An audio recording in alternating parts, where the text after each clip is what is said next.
You mentioned something earlier, which I want to ask you about, Bobby, particularly because of the industry that you're in, right? As most salespeople are, they're so focused on new business, new business, new business. You mentioned going back to kind of your existing client base of people you've sold to previously, because their needs change and their circumstances change. Yep. 6 months ago, our recruitment business was a much larger operation than what it is now. We've scaled that back, but intentionally so. And 6 months ago, we would have had a very different conversation to what we would have next week, for example. Mm-hmm. So how often in your business are you going back to kind of existing customers and what's your kind of BD strategy of, okay, I moved you from provider 1 to provider 2, but is that still the best solution for you 6 months later or a year later or 3 years later? Do you know what I mean? Yeah, well, in terms of moving, obviously, one business from one lender to the other, if you do that all the time, as a broker, sometimes that's a sense of you haven't done a good job to begin with because it hasn't worked out with lender number 1.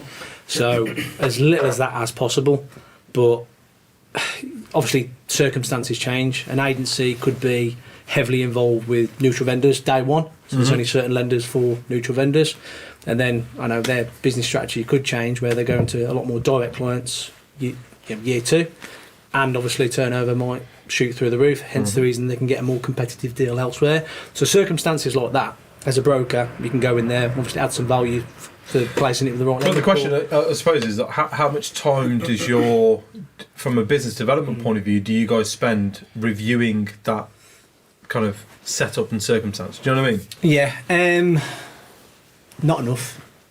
Yeah, not enough. Going back to in terms of what you said about Google reviews, like we'll ask for reviews, but only when there's a success story. Yeah. And we don't push them. So literally, somebody has to be in front of their computer there and then in front of their email for them to type in a quick two-minute sentence to say something good about us. Does anybody give a shit about Google reviews now, though? I do. Google does.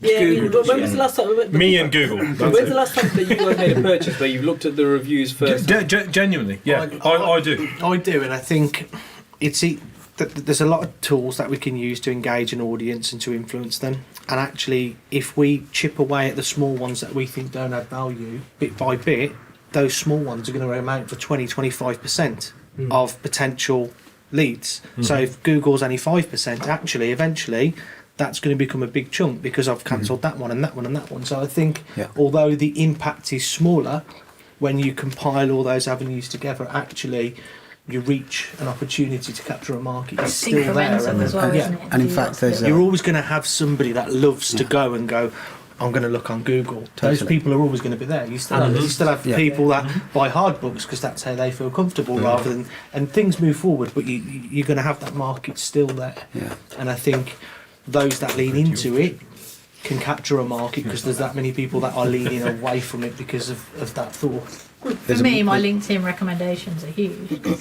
I've got like 101 or whatever. Who reads those? But they do. People do. That's the thing. Clients I'd read them if I had 101 recommendations every day. Yeah, but this is the point though, right? So when you're saying I've got nowhere do to sleep, Google reviews matter? And I'm going, yeah, like they do to me. You're going, yeah, I've got loads of testimonials on LinkedIn, and I'm like, who the fuck reads those? Because I don't, but other people do, right? Yeah. So it's one of those.